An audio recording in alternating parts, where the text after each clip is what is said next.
Tommy Johansson Yes, from Sabaton. that is correct. I was saying earlier, it's been, good grief, 7 or 8 years, I think, since the last time I actually spoke to you at Bloodstock, which was, I didn't realise, your first actual festival. Yeah, well, With the band. 6 years actually. 6 years? Yeah, well, not my first festival, but it was the first festival we did after we did a lot of touring with Sabaton. So yeah. So there's a lot of hard work. So you joined the band in 2016. You're still one of the young guys, aren't you? Yeah, I'm still a new guy. Because when I spoke to you then, I remember you saying you used to play in like a Sabaton covers band, and that's kind of part of how you got picked, and obviously how you did so well for the auditions and so on. One question I didn't actually ask you: you toured from Tub England as well. Mm-hmm. Did he give you any feedback, any hints, any wisdom? Did he pass anything on when you Yeah, a little bit. I mean, me and Tobbe, we became very good friends. So we hung out, and he showed me some tricks. You know, this is how I play this, and think about this, and here's a good tip for you, and stuff like that. So yeah, he was really helpful. Mm-hmm. So I mean, when you start off with obviously you're just playing in this covers band, how did it feel when you start taking to the stage with Sabaton at bigger venues and so forth? Was it something that you could just kind of take in your stride as a musician, or did it take a little bit of getting used to? I'm still not used to it. It's, I mean, yeah, of course, I'm mostly used to it, but still, every now and then, it hits me like, wow, this is really happening. This is big. Mm-hmm. I don't feel sometimes that I shouldn't be here. Really? I mean, this is for rock stars to be on stages like this. I feel just honored to be along for the ride. Yeah, I was going to say, can you still believe it? So, sounds like no. Yeah, yeah. Well, I mean, sometimes when we go, it was mostly during like in America. We had this like a jam session on stage. Every night we did something new. Sometimes we played AC/DC, we played some Kiss or Judas Priest, and I would sing, and we could improvise it or rehearse it a couple of hours before. Yeah. And then people start to scream Tommy and stuff like that. We did this thing called this song Thunderstruck. Mm-hmm. Yeah. And people started to scream Tommy Struck. Tommy Struck, you know, Tommy, yeah, instead of whoa, whoa, Tommy. So that was like, wow, really? Everyone just screaming my name. This is incredible. So because it's normally the lead singer, isn't it, that gets the attention. So how do you think you're getting that? Well, why you? I don't know. Maybe because I'm in, as we say in Sweden, I invite myself to everyone. I don't know if you can say that in English. It might sound a little weird, but in Swedish we say that like to show that I'm. Yeah, if you want to talk to me, I'm happy to talk to you too. Yep. You know, that kind of attitude. I have that attitude on stage, and also because I do other things. I do a lot of YouTube covers, and I play in a symphonic adventure Christmas power metal band. You know, stuff with humor. So I kind of get give the feeling that I'm a happy guy. Yeah, easy to approach. Yeah, exactly. Easy to approach. Yeah, that's what I was looking for. Yeah, thank you. So maybe that's why. I don't know. But then again, if Joakim would do something that out of the ordinary, and he kind of needs support, like, come on, you can do this, then people would scream his name too. But since he's the front man, he's singing with power. I don't think he doesn't need that, you know, in the same way. Like, if they say, come on, Chris, play a guitar solo. It's like, well, a guitar solo, then everybody would, Chris. But in this case, they actually start screaming my name very quick, which is very, very, very cool. So I was going to ask you about any highlights you've had over the last few years with Sabaton. I mean, there's been some big moments, and obviously people screaming your name. We talked about Wacken earlier on as well. I mean, that's one of my highlights. Is getting to Wacken and seeing you guys take 2 stages. Is there anything that stands out to yourself in particular? Well, Wacken, of course. Well, first time going to that festival, and I play on the headline band on 2 stages. Yeah. That has never been done before by a headline band, so that was cool. I done many things that for me is like, wow, this is my this is the moment, you know. Like when we played in a big arena for the first time, I remember, wow, it doesn't get any bigger than this. Wow. Yeah. I can't even see the people in the back. What is happening? But then the day after we played in an even bigger arena, I was like, what is happening? What?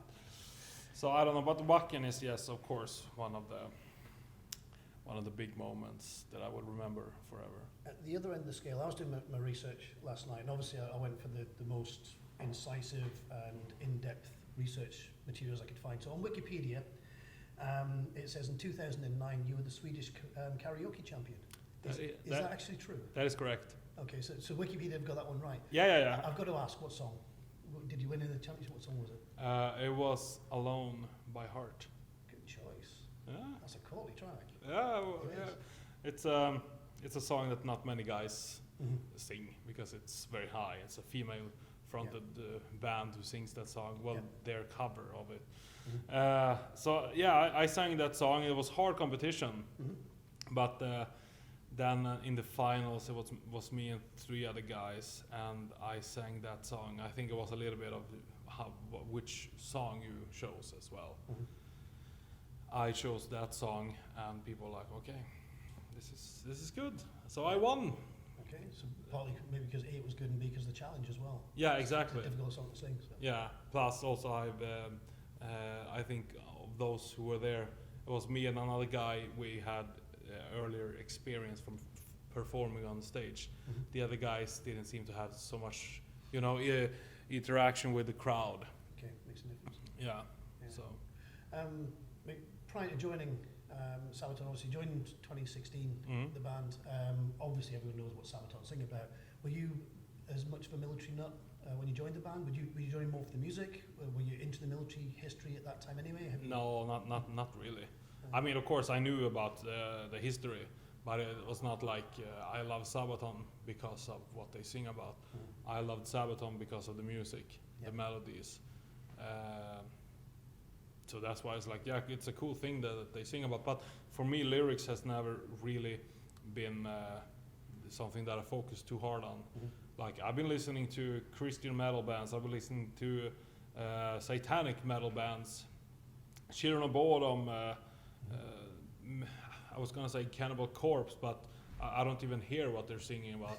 I just say, and then they're like, okay, I don't know what they're singing about. So the lyrics for me has not really been the most important part. It's the music, really. When you talk about the music, you're known for some other bands as well. Majestica and Golden Resurrection are 2. Are they still ongoing projects? Majestica is a still going project. Golden Resurrection hasn't existed for many years and will never exist again. Okay. But Majestica, the formal, we changed the name from Rainseed to... That's right, Rain X.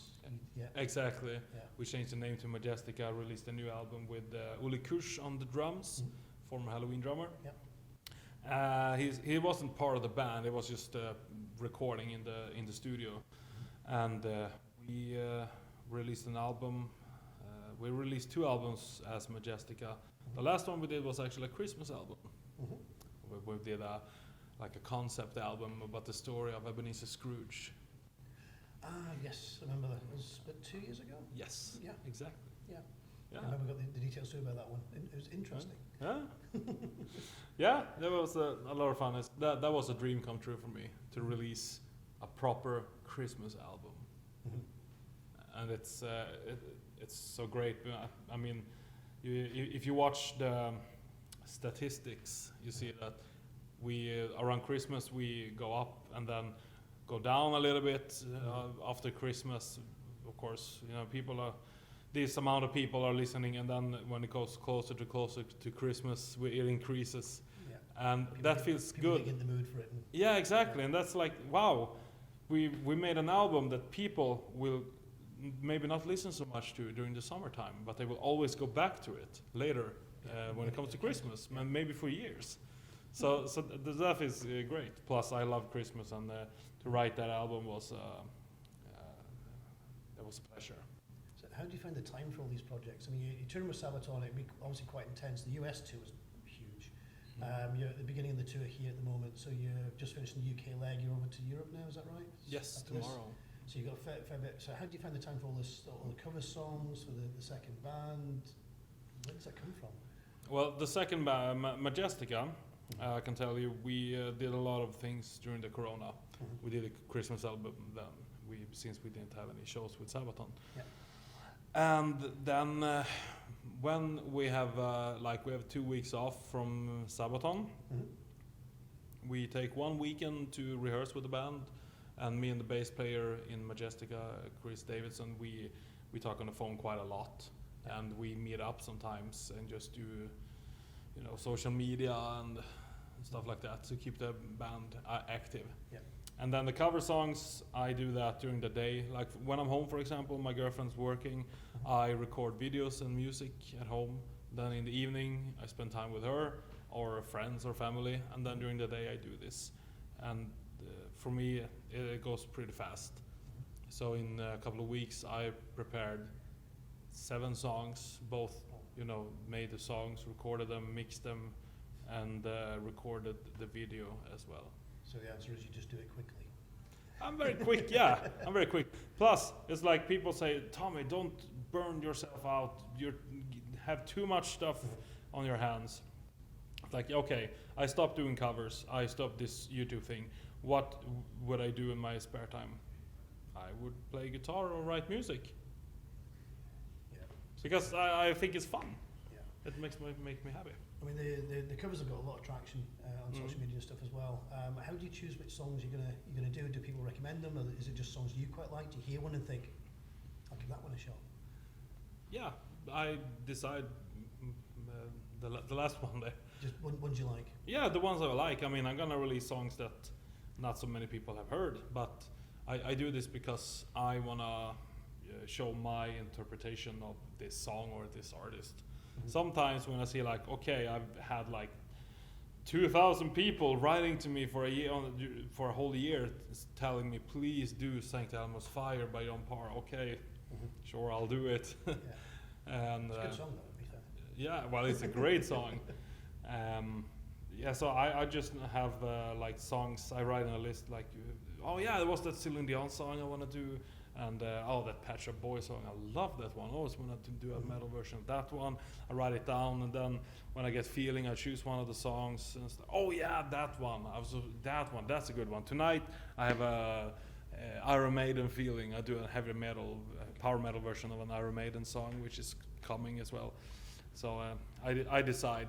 People ask me. They tell me all the time, hey, maybe you should do that song. Here's a song suggestion. It's like, thank you. It will never happen, but thank you anyway. Well, we've got a gift for you, but I'm going to say you can't have it until you do one thing for us. Okay. It's a simple one. Okay. Can you whistle the intro to Hell and Back for us? Oh. Thanks.